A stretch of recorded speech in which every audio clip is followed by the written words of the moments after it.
Chris Camozzi.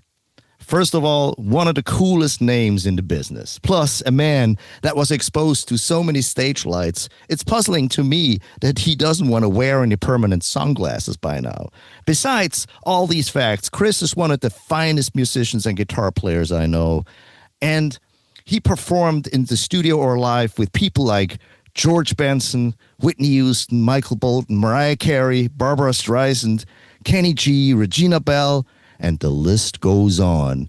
And Chris is probably one of the nicest people you ever want to meet. Welcome to the show, Chris Camozzi. How you doing, buddy?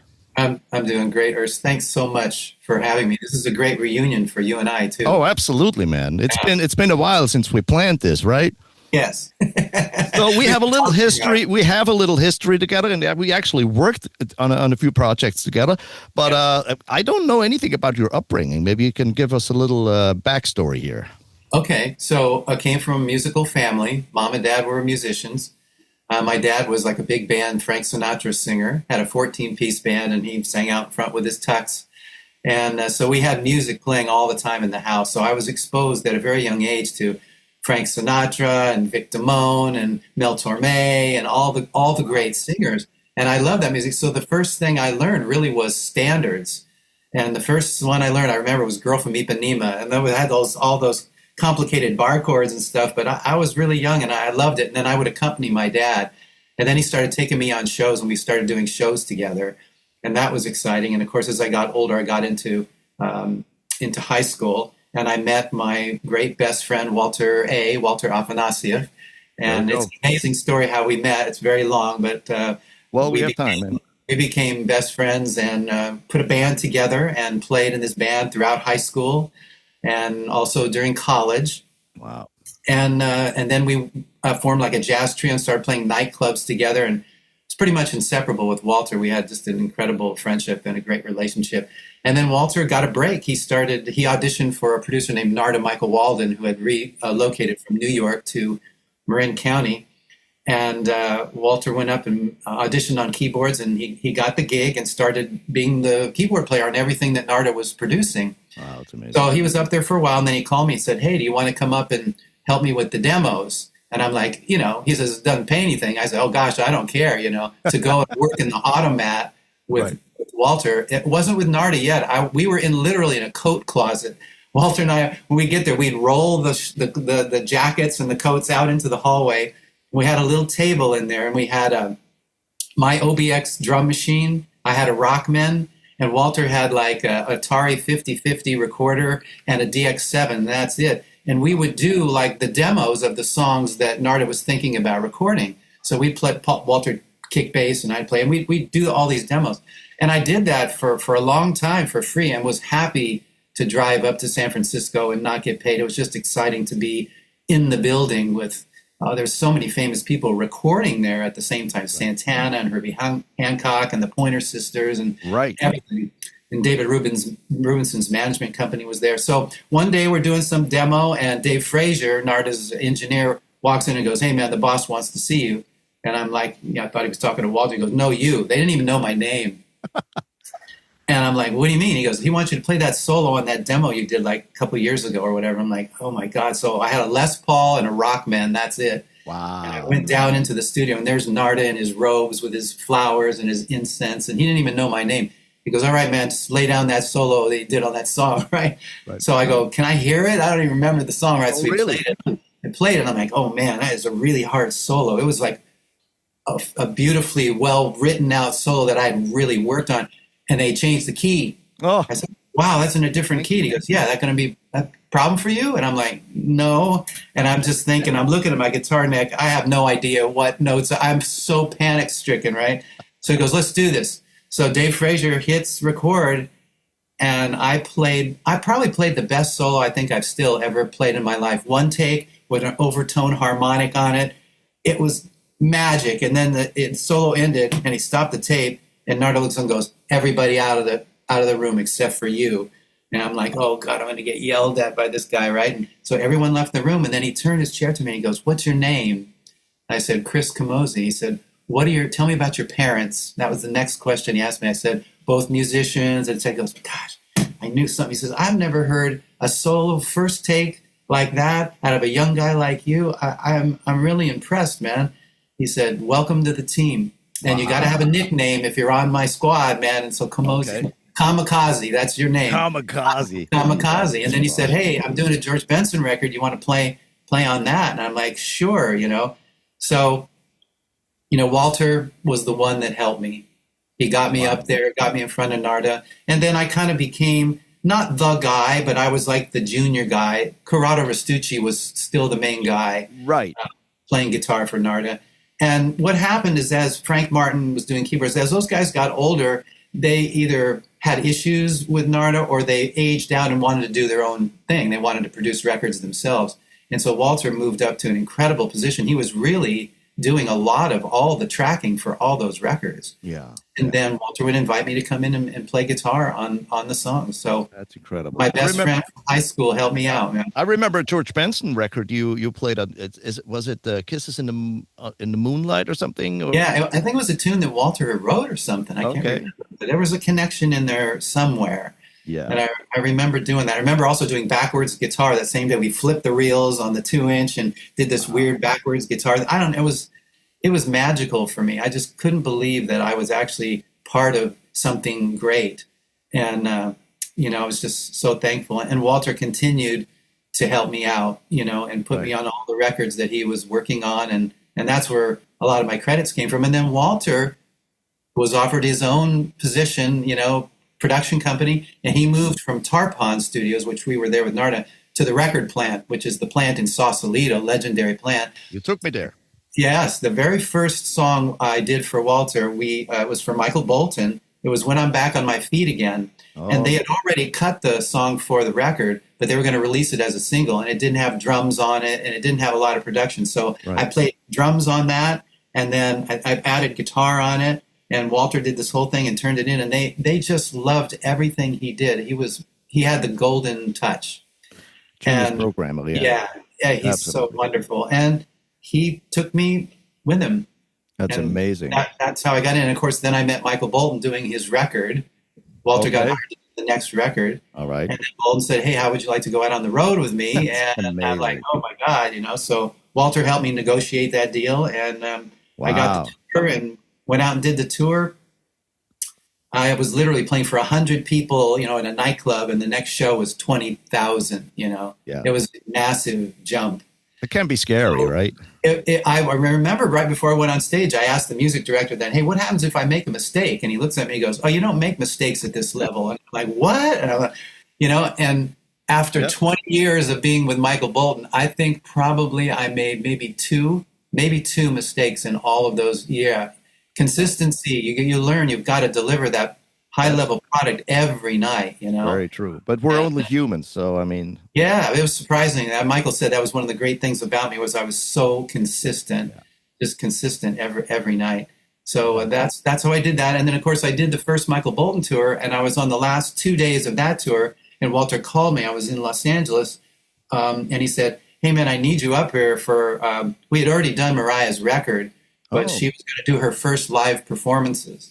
Okay. So he said, I need you right away. Like, how soon can you be here? I said, I'm done in 2 days. He goes, great. 3 days from now, I need you to start with the band. Right. So I came home, and we had an incredible band. Randy Jackson was the bass player, you know. That's the way the band was, like all these amazing musicians. And here I am playing guitar, standing next to Randy. I was like, I got to pinch myself. Incredible.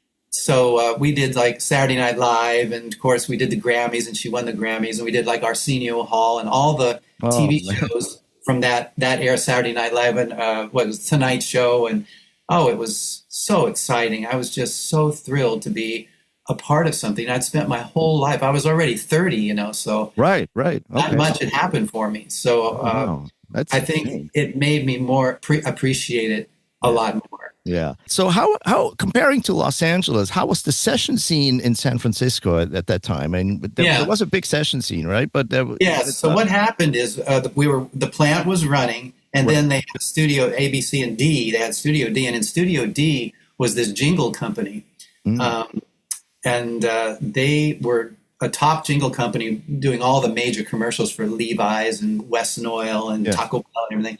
So what the session cats would do is we would go and do the commercials in the first part of the day, and then we would walk over to the main rooms and do the big records. Oh. So there wasn't enough big record stuff to really, hold down an income. So at one point, what I would do is I would drive up in the morning. I'd do jingles in the morning, and I would play on something if Walter had a project. And then I remember changing in the bathroom into my top 40 clothes and drive to a nightclub and play from 9 to 1. God. And I did that for years. Wow. Just trying to get by, because the checks for the records, it took a long time for them you couldn't just depend on that money, even though I was making double scale. It was amazing. Oh, I bet. But up there, because it wasn't LA, there was only like one or two hot studios, Narda's and Walters, really, Was it a different musicians union than Los Angeles? Yeah, Local 6. Local 6, yeah. Yeah. LA was Local 47, right? Yeah. So I was always just a member of, I was actually 153 in San Jose. Okay. I couldn't afford to join Local 6 when I was a kid. So I joined 153 in San Jose. It was only like $50 or something, A lot of people don't realize that musicians union is a very big part of studio players, and they get paid, they get the credit and all that stuff. So and I'm going to get a pension. I got a pension. Exactly. See, super important, right? As musicians, but at some point, didn't you actually move to LA at some point? Yeah. So what happened is, exactly that. The reason was Walter was making these huge #1 records, but he would be working on one project at a time. So, a lot of that stuff is programming, keyboards, vocal, so the guitar sessions were few and far between, but they were awesome when I was able to do them, certainly. Right. But what happened is when I joined Michael Bolton's band, all the guys were kind of from LA, or Carmine Rojas was the first bass player, was out of New York. And I started making friends, and they were all in LA kind of doing stuff, and I'm like, LA that's where it's happening, man. I got to move to LA. So that's what I did. And, I said, Walter, it's not that, I don't love you and don't appreciate everything you've done. It's just that, I got to figure out something else, some more revenue stream, So what happened is I ended up signing my own solo record deal. That's right. Right. So that was like, okay. So, but what year was that? Gosh, I don't know. 1994, 5, 95. Oh, okay. Okay. Yeah, it was on Higher Octave. And that's an interesting story, because the drummer in Michael Bolton is Tommy. He goes by Muggs Kane, and his brother is Jonathan Kane, the keyboard player in Journey. Oh, I see. I didn't know that.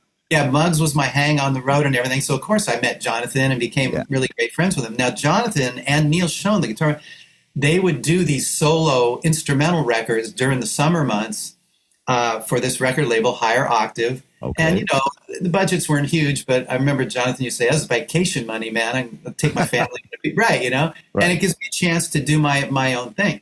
So he says, "But I need you to play guitar for me." So I went up and I played all the guitars on Jonathan's records. Wow. Because the record label says you can't have Neil play, because Neil is his solo artist on the same label. Okay. So you got to find someone else. So I played.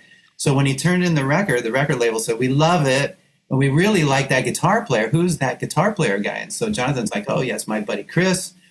And they said, "Well, we would love to sign him, and could you produce his record?" And he said, "Absolutely." So what happened is Jonathan started, I'll tell you this story, to produce my first album on Higher Octave. And I was, because I lived in LA, I was living at his house with him in Novato, and we were having breakfast one morning, and the phone rang, and he picked it up, and Journey was going to reform with Steve Perry. That's basically what the phone call was, because Steve had left, and they didn't know what they were going to be doing. And so anyway, Jonathan said, "Wow, I've got good news and bad news. One, Journey's getting back together." And I'm like, "Oh my God, it's amazing." He said, "Two, I can't produce your record.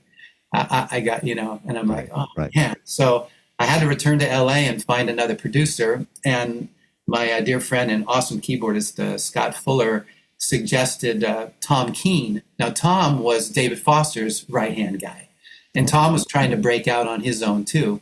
So I contacted Tom, and I met Tom, and it was awesome. He's the funniest, craziest, most incredible musician. And he just took me in, man, took me into his house, and I lived there with him, and we did this whole record together.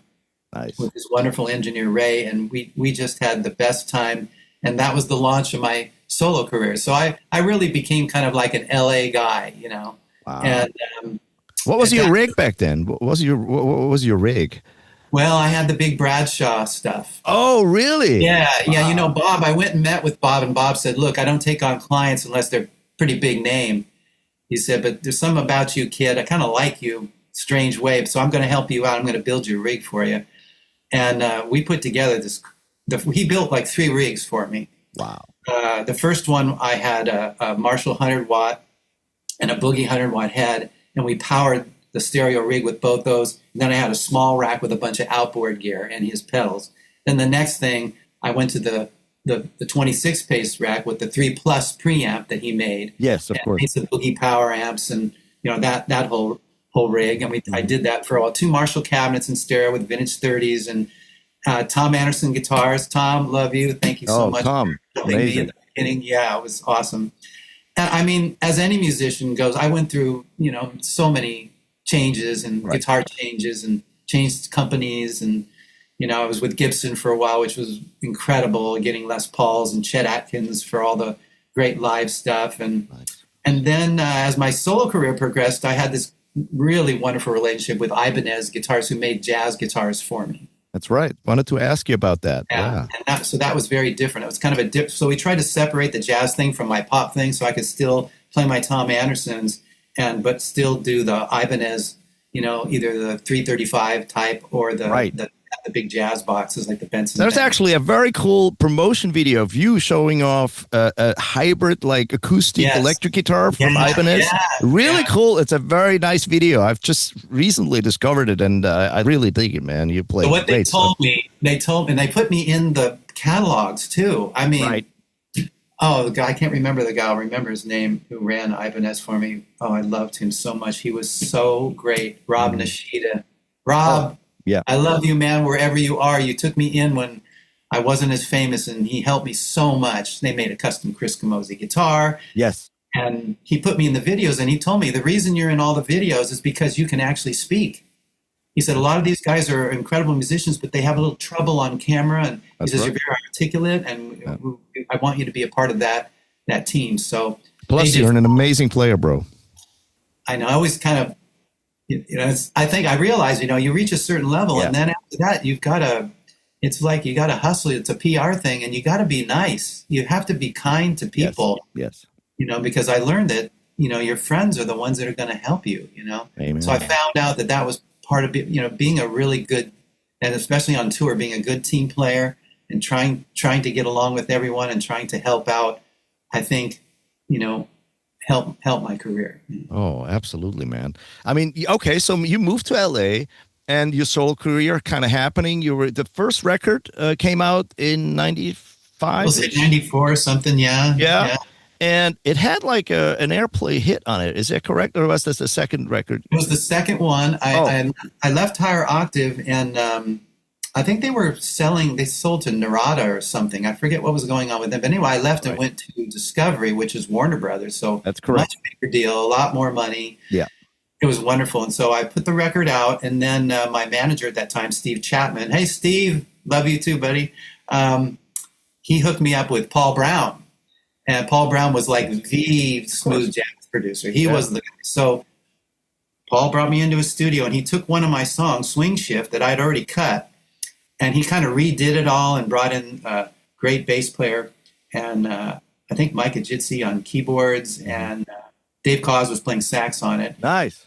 And then he said, I want to recut the guitar. I cut it in an electric guitar. He says, I want to do it on a nylon string guitar. So I go in and I sit down with my Takamine super expensive thing, and he takes that out of my hand, puts it down, and hands me a Sears and Roebuck nylon string guitar. Okay. And I'm like, what are you doing, man? And Paul he's very sweet, but he can be a little nasty. He says, you don't want to play that shit. You want to play this, right? And I'm like, okay. This guitar? He goes, trust me. All right. He goes, Peter White, I've made all his records. He endorses Adamus, Ovation, but a lot of his recordings are with this guitar. Oh. I'm like, okay, I pick it up, I start playing. I'm like, oh my God. Was he right? Oh my God. was amazing. Okay. He said it was like a $60 guitar, right? Wow. So he throws up maybe a 414 on it or something, and I redid the lead, and it changed my life. It really changed the miking technique, and everything that Paul did was so amazing. And it went to number one. Wow. That song went to number one. Beautiful. That is amazing. Magic. And I have Steve Chapman to thank for that, and certainly Paul Brown and the record label who's willing to put extra money in to give me a Discovery, remix. right? Discovery. Yeah.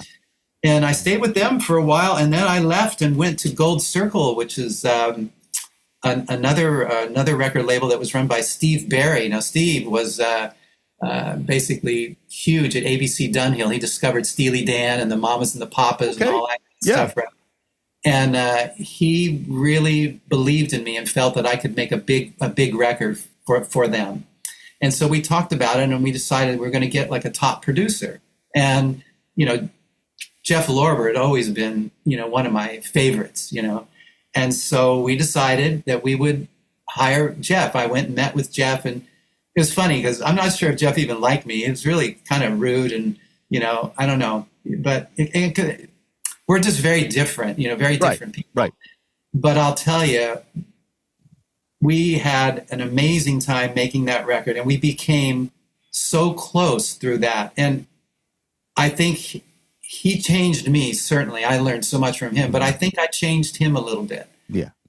And we agreed upon that. We fought over some things for sure, but we came out on the other end being very close, still to this day. Yeah. And one of the most amazing things that happened during the record is I met you. We're doing the record. He says, hey, I'm going to bring in this guy, Urs from Switzerland. There it is, man. Shameless plug. Man. He said he's going to do like sweetening and stuff with you. Because I'm doing Dave Kozz's record. I got a lot of other stuff going on. You're going to love this guy, right? So you and I, we hit it off right away. As soon as you sit down and you start playing this David Foster stuff, I'm like lost, because, I lost my Walter. I'd lost Walter. He was still up in Northern California and doing all that. And I'd kind of sat out on my own little silly career in Los Angeles. And so I felt that from you. I felt that was that thing missing in my career was that keyboard guy. And so we started writing songs together. And then you'd punch me into my studio parts and everything. And we just became great friends. And that's where it all started. Yeah. I remember all those times. Yeah. Thanks, Jeff. Thanks, Walter. That's how I led to you first. Thanks, Jeff, man. Right? And you introduced me to Skylar Jett. Amazing singer. Oh, Skylar. Yeah. I had written so many songs with him. Now, he's from Walter's camp, from that original singing in the background section. And, Skylar, even though he took Lionel Richie's place in the Commodores, and he was the singer in Kenny G, he had done amazing, amazing things, but he really wanted to be, a solo artist. And so I had a studio at my house, and I wrote music, but I didn't write lyrics. And he's a great lyric writer and fast. Mm-hmm. He can crank out stuff like nobody's business. So he found a guy that could do tracks, and I found a guy that could write the lyrics. And so we started writing all these songs, which is why I sent you some of them, and you ended up recording, right? That's correct. Yeah, right. So, absolutely. And Skylar and I are still to this day are dear friends. And again, all the way back from the original crew, Walter's crew. Yeah. So, hey, this is amazing. I mean, what a journey, man. What a journey. And I remember all those beautiful scenes we had in the studio working till night, and and Chris Bodie played on trumpet. Remember when Chris came? Chris, of course. Chris Bodie came in. Gerald Albright. I mean, God, all kinds of people ran we had all the cats, and also Dave Koss played on some of the tunes, right? Yes, absolutely. Dave. And Chelsea on vocals, beautiful vocals. Chelsea. Absolutely. And who was the engineer? We got Herb Alpert's engineer. He came in and did some mixing. Great guy, big cred. What's that? Alan Mayerson? No, Alan Mayerson, right? Yeah. He's doing film stuff now. Yeah, he was awesome. So Jeff, had the SSL, the G series with all the automation and stuff for muting and everything. So we just let Alan go for it one day, and then Jeff and I went to lunch, and then we came back, and he had left the mix up, and Jeff hit play, and he's like, "Oh my God, what the fuck did he do to our song? It doesn't sound right. It's too clean." Oh, is it too clean? That's what he said? Yeah, it's too clean. Oh, really? He took all the life out. He goes, "Oh my God, he muted all. I like that hiss in the Rhodes." I can't remember that. And I'm like, oh yeah. Jeff says, no, man, it's got to sound immediate and more like we're all jamming in the room, and this might be too slick. I think it's too slick. And I'm like, I'm going to leave it up to you, because I think I'm going to mix the record. I think I can mix. I think I can bring it. And he did, and it really sounded like a Jeff Lorber record then. Yeah. Jeff Lorber with Chris Camozzi sitting in, kind of like. That's correct. I still have a picture of Jeff and me sitting behind the SSL, mixing like 4 or 5 songs together on that record. Yeah, that's right. You guys, that's right. You guys mixed it. Yeah. I didn't. I did probably 4 songs or something like that. Yeah. But it was a lot of fun and a few headaches, but was a lot of fun too. But of course, the best part is meeting you, man. I mean, it was. Come on, bro. I mean, we had great dinner hangs, man. We had great dinner hangs. Great dinner hangs, and continued to write great music and play on each other's tracks. Yeah, and we should do that solo project together. We should. Yeah, everybody. That's the thing. We're going to throw down the gauntlet. Ursa and I we talked about doing this Air record where I'd be the Jay Graydon and you'd be the David Foster. Whatever it is, we got to make it happen. Yeah, we have to do it before we can no longer. That's correct. That's correct. Yeah, the Nashville scene is going, man. Great players down there. I was just watching the new Dan Huff. Me too, of course. Who doesn't? Cast. I'm sure you know him personally, right? You have been. I do know Dan. I met Dan. I was playing not Starlight, Starwood Amphitheater in Nashville with Michael Bolton, and I was backstage. And Dan walked up to me and just said, "Oh my God, I can't! It's so great to meet you. This is my wife. I just could not believe how you replicated my parts." Okay. Yeah, that's what he said. He goes, "How'd you do that?" Right. And I'm like, I can't believe, you're even talking to me. First of all, Dan Huff, my God, and his wife are right next. She goes, "See, honey, why you were nervous to meet him? See, I was like, I'm nervous to meet me. I'm like, Dan Huff is a god. Your husband is a god, right?" Yeah. And I said, "I know everything about Giant, and I can't believe you're singing. You're so amazing." She goes, "See, he loves your singing, Dan." He was so humble. He's humble. So I told him, I said, I tuned down one of my guitars to like E flat to play. I was like, "Said I loved you, but I lied." And I said, and I could hear it sounded like you did the solo all on one string or something. He goes, That's absolutely right. He said, "But I used a baritone guitar. That's what you were hearing." Oh. He said, "I have this technique of, doing rakes and stuff in the studio. I would love you to come and check me out in the studio if you ever, get the time." And I said, "I'll tell you what, as soon as this tour is over, I am coming back to the studio." And I did. Wow. As soon as the tour was over, I came back, I called Dan. I met him down at the Sound Kitchen, I think in Franklin. Yeah. He was tracking there and he had all his rigs, his heads. Oh my God. I was blown away. And he let me sit right next to him in the studio and just watch him cut for that, those 3-hour things they have. I learned so much from just watching him. But the way he goes, the way I do my rakes is I have, he says, it's 3 tracks of guitars. Like I have one doing like a glassy part, another one doing a little bit different. And then I do the baritone guitar from the low strings forward. So you get this ring, this huge sound. I'm like, and nobody knows that. I always wondered. Yeah, see? He says, I don't tell many people. Yeah, he didn't even mention that in the new interviews that he did. But that's true. That's what blew me away.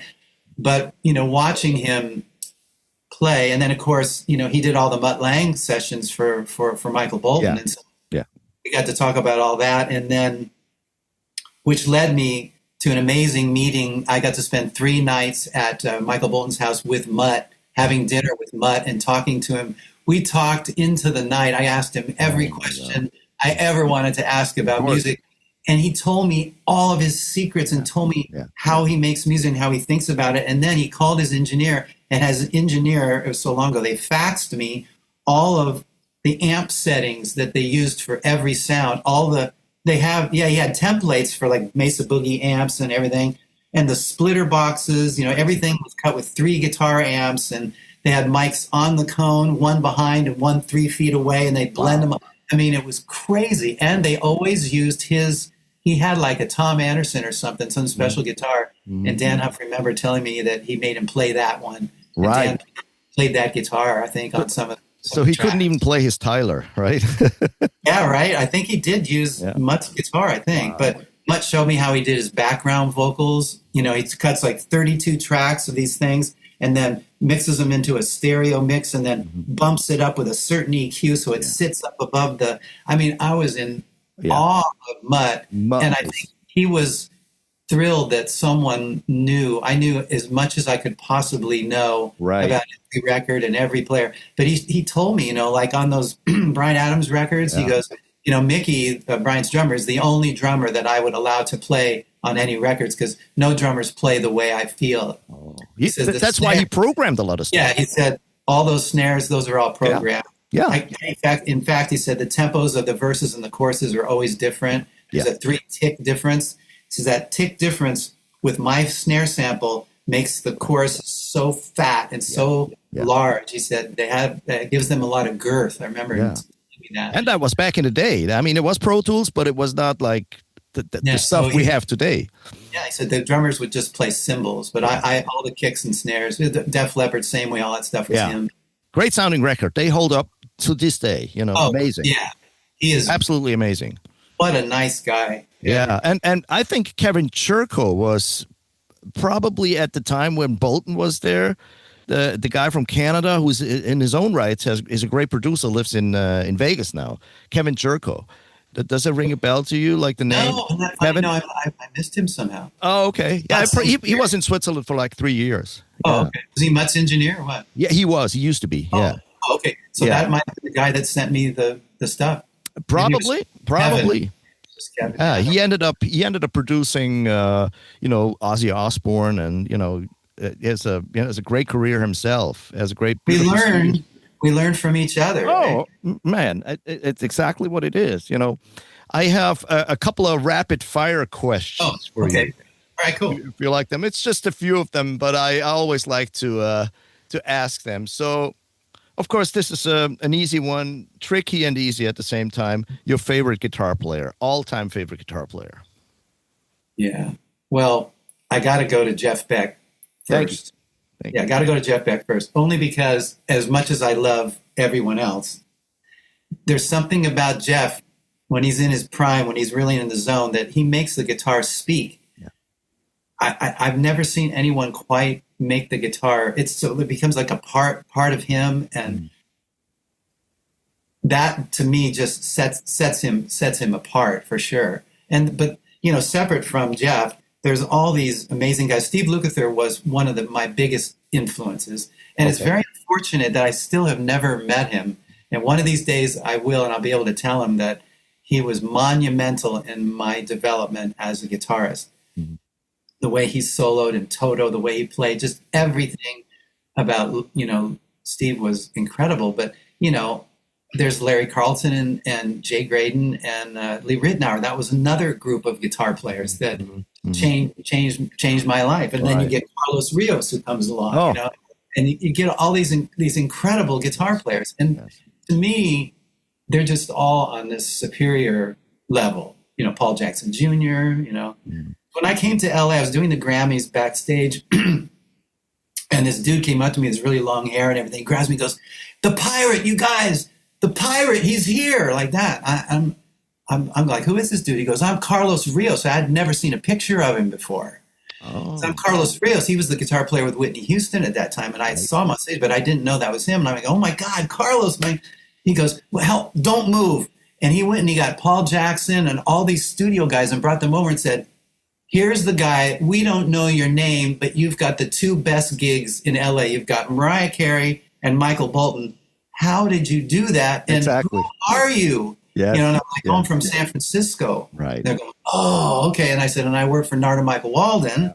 And Walter worked for Narda, and Walter was my best friend in high school, and thus the Mariah Carey, Michael Bolton, and here I am. And they're like, "Well, welcome to the gang." I wore a cross earring. Oh. And that's why they called me. I do remember that. The Pirate. I've seen you live in Zurich, Switzerland at the Hallenstadion. Right. I've seen you before I met you. I was like, "Oh, no way!" Of course, I've seen you with Bolton. Yeah. And I think Kenny G was the maybe it was part. He was opener. Yeah, Kenny G opener in Europe. Come on, man. I've seen you there, man. It's like, wow.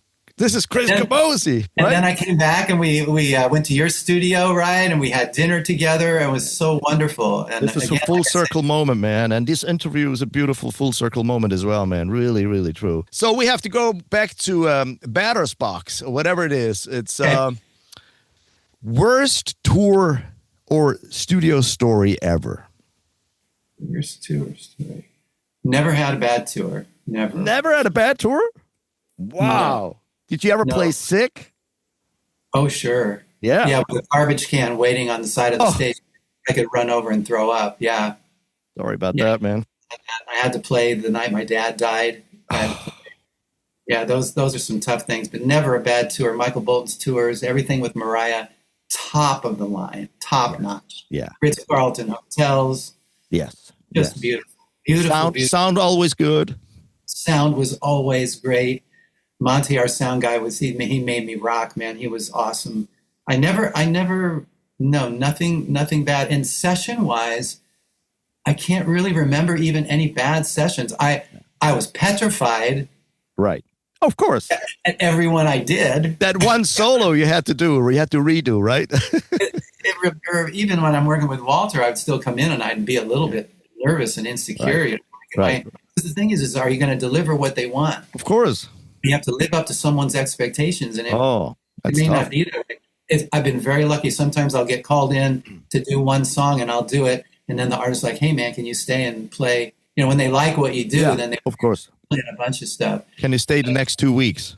Yeah, and put that Michael Landau sound. They want that. Can you do that, man? Of course. Like Michael Bolton said, I hear you're the Michael Landau of Northern California. And I'm going, so that's probably a fair assessment. Never in the same league as a player like Michael. He's so awesome. But my job was to sound like Dan Huff, Steve Lukather. Yeah. That was my job for 20 years. Right. You told me about one story with you and Michael Thompson on the stage. And it was a level. Michael Thompson and you. I will tell you that story. And what happened is I've been touring as the only guitar player from Bolton for years. And then he told me, hey, I'm going to bring another guitar player out on the road. And I was like, oh, what? Okay. He said, Michael Thompson. And so I think it was like either Michael wanted me to get mad at him for bringing in another guy and quit. You know, I wasn't sure why he did that after 18 years. At that point, we'd never had a second guitar player. Right. He said, well, my new record's got a lot of guitars on it and everything, and I want to bring this guy in. So I thought, well, I could either get really mad or I could meet one of my idols and work with him, right? So take your ego, Camozzi, check it at the door, you know, and that's exactly what happened. So Thompson comes in and, you know, he's legendary, right? Oh, he comes in, sets up his rig. Wow, man, he was so loud, man. He was like, it was blasting loud, you know, and I'm like, oh, bro, man, yeah, that's not going to work, man. Michael Bolton's going to get furious, man. He won't let me. I have a governor on my rig. I can't play past a certain level because it affects the way he hears. And if he can't hear to sing, he gets pissed. Yeah. And God love Michael. He says, but I need that level, you know, for my sound, you know, the feedback and the way I control it. And I get it. Sure. I get it. I said, oh, I hear you, bro, but it's not going to work. He said, well, I can't turn down. I'm like, oh, man, this is bad because I'm the music director, right? That's right. Anyway, Michael comes into rehearsal. We're like 16 bars into song one. Bolton. Oh. He looks over, you know, Tom's, man, can you turn down? This is exactly what I knew was going to happen. So long story short, man, they took Thompson's cabinets and they turned him around. That wasn't enough. Then they put him in these road cases, and then they had to put blankets over him, and he had to hear. It was torture for him. He was so miserable. I felt so bad for him, you know. Yeah. And he didn't really like me in the beginning at all, you know. And I was really trying to help him, and because I know Michael Bolton. Michael's like my brother. I know everything about him. I know his. I know how to be good and give him what he wants. That's right. I understand, of course. After so many years. I think after Michael Thompson realized that I kind of knew what I was talking about, that I was trying to help him, he kind of eased up a little bit. And long story short, we ended up being the best of friends. We went out to dinner every night. We love Italian, right, Michael? Yeah. And he would tell me stories of the studio, and we talked to gear, and he helped me, you know, with my rig and my technique, and just he was so great. And I called him, about a couple months ago, and it was just such a great reunion, just talking, just that love, What a great so that player, turned man. out to be an incredible positive experience for me. Now I have a great friend, and I learned so much from him. Yeah, but you had to stand your gig, man. You had to do it. You had to tell him, right? Yeah, dude, man, I want you to be successful here, and that's not going to be good for you if you do that. What are your last question is what is your feeling about that whole vintage guitar boost vibe that goes on, like reverb, talking about reverb, and do you go and look for instruments sometimes, or are you around? Yeah, I do. I'm a total reverb nut. Yeah. So I'm shopping. I'm looking for deals all the time. And I'd love to have your take on the explosion of price. Well, that's a bummer. Yeah. That's a bit of a bummer. Everything is really getting expensive. But on the other hand, all the stuff that I bought is now worth a lot more money. That's the other side. I just looked up this Fender Carbonita Telly that I bought for like $1,700, $1,600. And I put some really hot TV Jones pickups in it, and they're selling for like $3,500. Same guitar. I mean, it's like I just couldn't believe it. You know, I didn't buy them necessarily as investments. The guitars, I did start buying guitars as investments, like a '57 Martin acoustic. Oh, those kind of things. That's old beautiful. Guitars. Yeah, old guitar. I started buying old guitars. Good. Yeah. That's good, man. Collecting some of them. What kind of guitars do you play today, like these days? Well, like we talked about equipment, my equipment amps have evolved. So the evolution of the Bob Bradshaw rack, eventually that was just it was big. Yeah. And after many years, it started to break down a little bit. There was 175 connections in the back and everything. It was like, wow, it was tough. And I had several racks. And then after Bob, I went to Dave Friedman. I was Dave Friedman's first client. Really? Dave was working at Andy Brower's. That's right. Or something in the back. And so, Dave said, I can do what Bob does. And I said, Bob's too busy. He can't help me anymore. He says, I'll build a rack for you. He says, but I want you to try out this Egnator preamp. This friend of mine from Detroit's making these. And I played that Egnator. I'm like, that is my sound. That is it. Great. I needed a 4-channel amp. Clean. Yeah. Kind of bluesy, crunch, and lead. I needed that crunch and that lead. Not just most amps, you had 3 channels and you'd back off the 3rd channel, and that would give you crunch. But I wanted a separate crunch channel. And so they had different colors. So they had like an orange one and a red one and a silver one. And no, well, the colored, that was the Bogners. Those were the more the colored things, whereas the Egnator? Egnator is red. Oh, I see. I see. Yeah. Oh, that was red. I see. With the white knobs, right? Red with white knobs. So that became my sound. Okay. And along with the Tom Anderson guitars, that was really kind of my sound. Yes. Because I because of my job, I was able to meet Michael Landau, who was so kind to me. He let me come to the studio and show me his rig and show me his pickups and show me how he got all his sounds and everything. Because I was copying those sounds for the tours. Of course. So he was really cool. And so then I was able to get the wiring harness, and it was that Tom that made that. With the phase, out of phase, and all that cool That's stuff. right. That's right. The low switch for going to the solos and all that stuff. So, and then, when I stopped touring with the big rig, I started really kind of exploring a lot of different things. I was using plugins, and I've tried everything. I've got the guitar stuff, that's all the plug-in thing, whatever. And I was trying different things. And as far as amps, where I ended up landing was with a company called Rev. Oh, of course. For me, Rev really puts together the best of both worlds for me. It's all analog front, and you can have either analog and regular speakers out, or you can go digital out. So I can go stereo out into my DAW, right? And then it's got, software where I can program the mics, put my 57, my 121, Very size smart. of the room, the reverbs. Very smart. It's the best of everything for me. And I love that company, and the guys are really great. So I'm playing it's a D40. That's what I'm playing. That's my main amp. And then, of course, I have one pedal board with a ton of pedals. I was never a pedal guy. I wanted the distortion to come from the amps. That's old school. I don't like distortion pedals. I say every time I put a distortion pedal, it seems like it thins out the sound or something.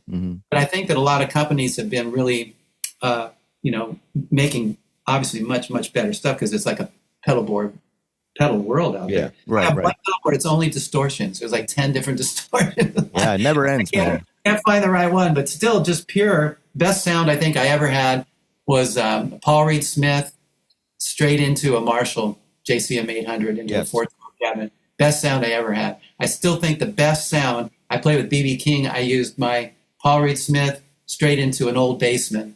Oh. Best sound I ever had. And everything's dynamics. You got to use the volume. Yeah. Incredible. I mean, even though that's not what I play as my rig, I still have, like Dan Huff says, we still have that old school. We got to have the delay and little chorus and all that stuff. But I still think some of the best sounds I ever had was certainly direct, straight into an amp. Yeah. Guitar-wise, I've gone through a lot of different things, and right now I'm pretty sweet on this company called Novo, and these are handmade in Nashville. They really kind of come out of the Nashville scene, But my whole world now is P90s. I never played P90s ever. Okay. Straight up Strats or Les Pauls, humbuckers. And these P90s, it's kind of like sounds like a Strat pickup, sounds like a humbucker, kind of right in between. It's really interesting sound. Yeah. They do make a lot of noise. They're really, really, but you put up with the noise because the tone is so great. Right.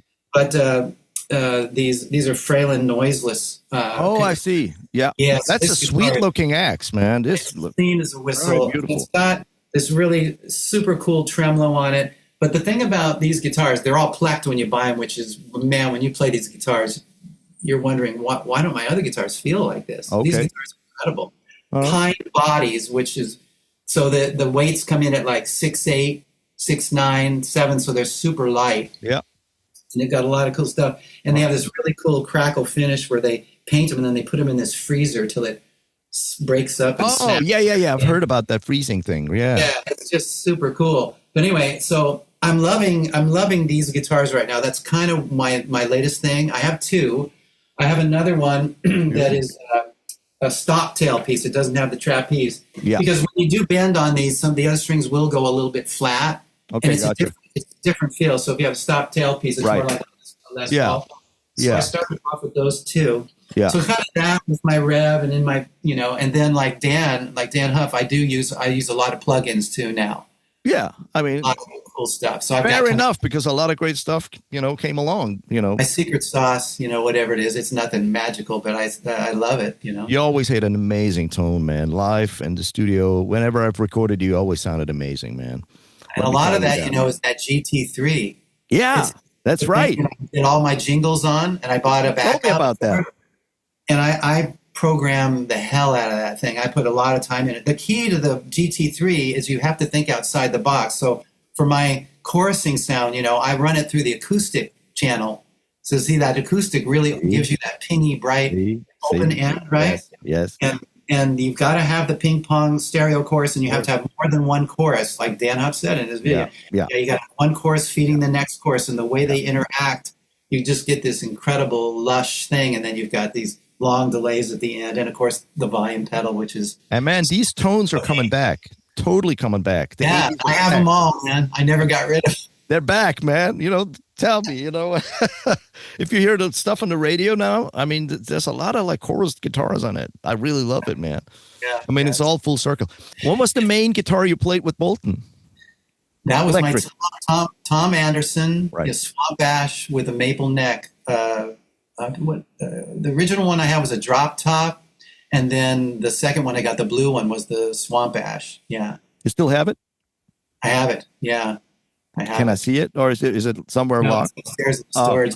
Yeah, right. Storage, right.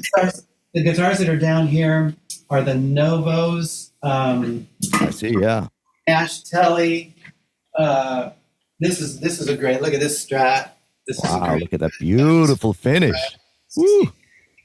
Right? Isn't that? I know that. This is crazy. Repaint. What was that? This one. Yes. Sunburst. Seafoam over Sunburst. Look at that. Oh yeah. Messed up that thing is it plays. It's just, I use this only. I strung it with heavier strings. I use it only for the funk rhythm stuff. That looks so beautiful. It's a custom shop, or was it? It's a custom shop. Yeah. And then of course my PRS. Right. I have PRSs, and I don't use my Les Pauls as much anymore as I used to. They're there. I had to use one for a solo the other day. I couldn't get it on any other guitar. I had to use my 74. Yeah, it's different, right? Yeah, I'm trying to think what else. I went on this Tele thing for a while. I have 7 Telecasters. Okay. Okay. Just started doing Telecasters for a while, because I was doing like some demos, some country stuff. Right. And then I got into, this is really cool. I got to show you this. Okay, sure.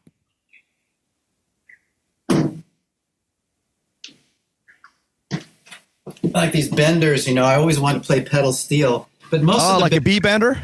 Yeah, the B bender thing, and pulling on the strap thing and or the hip shot, did not do it for me. And I kept looking. I found this thing that this guy makes in Sweden. I've never seen one on anybody ever, but it's you pull up on it. It's a little lever here. Oh, I see. That's the B bender. Now that feels most natural to me. Oh, that's cool. To bend that B up, just bending like this as opposed to pulling or whatever. What I'd really want is a pedal. I would really want to push a pedal down. To bend the that string. would be great, right? No physical way to do it. Yeah, electronic, but it doesn't sound great, right? So I bought this, this Squire Tele, and I decided this would be my guitar that I would butcher and try different, and have all kinds of different tailpits. This is the one I landed on, and it sounds like pedal steel. Sounds like a B bender when I play it. Oh, nice, beautiful, man. And I use it a little bit. I don't play a lot of country, but so that's like a mod. You have to build them. You have to buy it as a mod. You have to send it to them. No, this thing it comes like this. Allen wrench. Allen wrench. That's it. Oh. And you just pull the B string through this. I see. You don't want to take it. Allen wrench. Take the B string off, and it's all normal. That's it awesome. doesn't mess your guitar up at all. That's what's cool. That's beautiful, man. Yeah. Thanks for showing us this. Beautiful. Yeah, I don't see that ever. They went out of business, and I think they have about 5 more left. Okay. It's about $280 or whatever. But I can give you that information for your listeners. Super. Sounds great, man. Well, man, hey, we're actually almost done with our time here. Hey, Chris, thank you so much for coming on here, and it's a huge honor and a great reunion, man. We've been together many hours in the studio at Jeff Lorber's house, and thanks for doing this, brother, and showing us around. It was my pleasure, Urs. So great to see you. All right, man. Thank you. Bye-bye.